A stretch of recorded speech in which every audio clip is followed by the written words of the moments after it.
اکثر کہا جاتا ہے کہ جس طرح روشنی اندھیرے کو دور کرتی ہے، اسی طرح موسیقی بہت سے غموں کو دور کرتی ہے۔ یہی نہیں بلکہ اس کے ذریعے لوگ اپنی دل کی بھڑاس نکال سکتے ہیں اور مشکلات کے باوجود اپنی زندگی میں سکون پیدا کر سکتے ہیں۔ اسد کمال ایک پاکستانی امریکن فنکار ہیں جو اپنے سننے والوں کو موسیقی کی انہی خوبیوں کے بارے میں بتانا چاہتے ہیں۔ جب انسان بولتا ہے، گاتا ہے، تو وہ جو اندر کی ایک فراسٹریشن ہے آپ کی، وہ ریلیو ہوتی ہے، اور آپ کو محسوس ہوتا ہے کہ یہ وقت بھی گزر جائے گا۔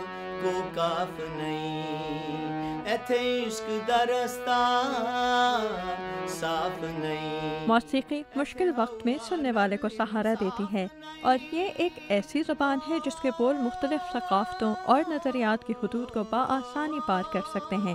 اسد کمال کا کہنا ہے کہ موسیقی کے ذریعے پیش کیے جانے والے خیالات کو ہر سننے والا سمجھ سکتا ہے۔ میوزک ایک ایسی چیز ہے، یعنی میرا خیال ہے کہ اس کے لیے ورڈنگ کی ضرورت نہیں ہوتی۔ وہ جب آپ سنتے ہیں ایک اچھی موسیقی، وہ کسی بھی کنٹری کی ہو، اٹ برنگز یو کلوزر۔ آپ اس کو سن کے آپ محسوس کرتے ہیں کہ یہ کیا چیز ہے جو مجھ پہ اثر کر رہی ہے۔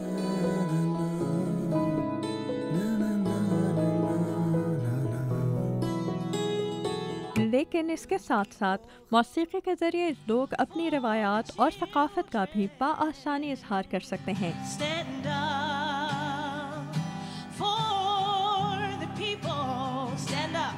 اسد کمال کہتے ہیں کہ امریکہ میں رہتے ہوئے انہوں نے موسیقی کا اس انداز میں بہت خوبصورت استعمال دیکھا ہے۔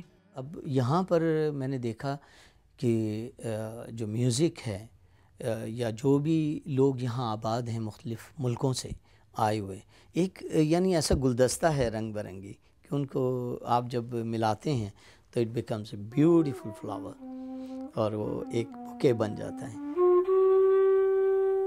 یہ میں اپنے وطن کی سی بات کریں، میں نے 1000 سانحے پردیس میں گزرتے ہیں، 1000 سانحے پردیس میں گزرتے ہیں، جو ہو سکے تو ذرا ہم سے رابطہ رکھنا۔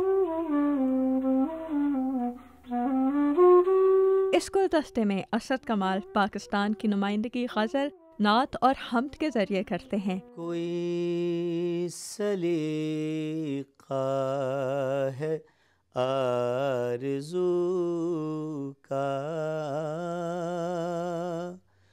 کوئی سلیقہ ہے آرزو کا۔ ایک موسیقار کی حیثیت سے اسد کمال اپنے سامعین کے سامنے اس دنیا کے دلکش مناظر کا نقشہ کھینچنے کی کوشش کرتے ہیں۔ ایک ثنا خواں کی حیثیت سے بھی ان کی یہی کوشش رہتی ہے۔ نعت میں آپ یقین کیجئے کہ جب میں پڑھتا ہوں تو میرے سامنے وہی روضہ اور وہ چیزیں آتی ہیں، اور ایسا محسوس ہوتا ہے کہ میں تھوڑی دیر کے لیے بس وہاں پہنچ گیا ہوں۔ اور جب لوگ سنتے ہیں تو ان کو بھی محسوس ہوتا ہے کہ بھئی اچھا اسی وقت لگتا ہے جب آپ اس کو دل سے پڑھ رہے ہیں۔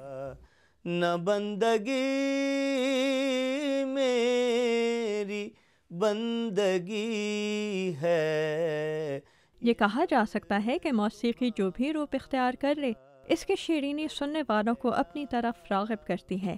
اسد کمال کو امید ہے کہ وہ موسیقی کی اسی خصوصیت کی مدد سے لوگوں تک اتحاد اور یکجہتی کا پیغام پہنچا سکیں گے۔ Amna Khan, Urdu VOA، Washington.